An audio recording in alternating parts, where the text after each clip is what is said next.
Je vous remercie.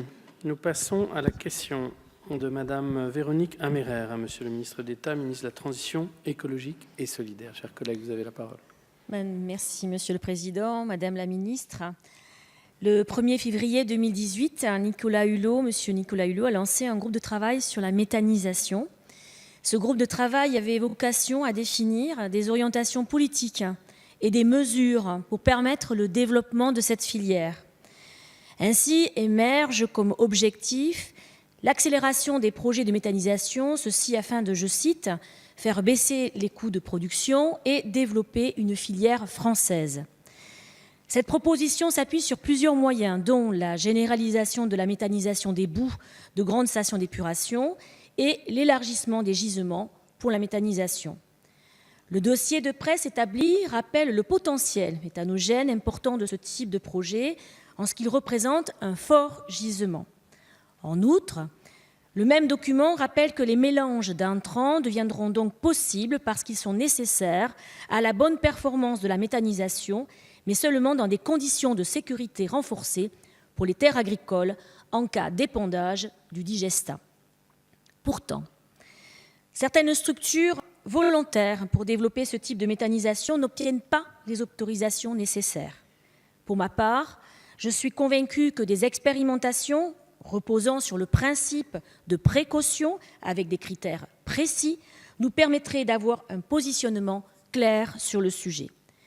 La station d'épuration de Porto du syndicat intercommunal d'adduction d'eau potable de Cubzadet-Fronsadé sur ma circonscription est initiatrice d'un projet de méthanisation ambitieux qui propose d'alimenter 300 foyers.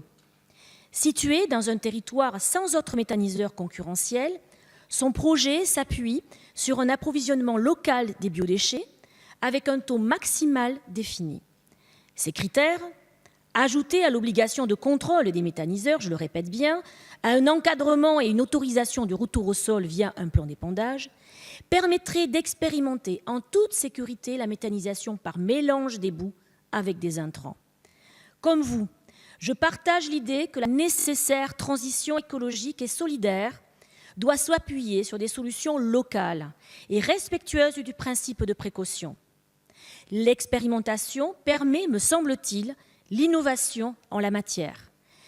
C'est pourquoi je souhaite connaître le cadre expérimental et territorial que vous entendez mettre en place pour permettre à la méthanisation de contribuer à la diversification du mix énergétique. Je vous remercie.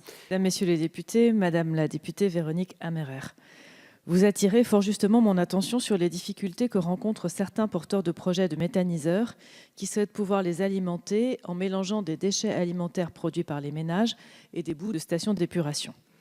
La méthanisation, vous l'avez rappelé, est une filière prometteuse aux bénéfices multiples, tant en termes environnementaux que de création d'emplois.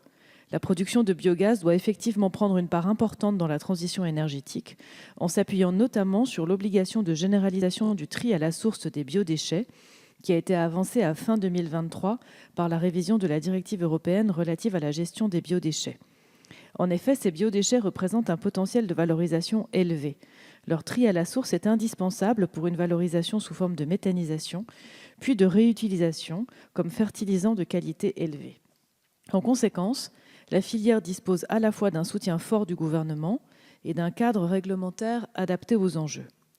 À la suite des travaux lancés par Nicolas Hulot, que vous avez rappelés, menés par un groupe de travail sur le développement de la méthanisation que j'ai repris suite au travail lancé par Sébastien Lecornu, le gouvernement a acté en ce début d'année des orientations sur les mélanges en amont de la méthanisation qui tiennent compte des retours de l'ensemble des parties prenantes concernées.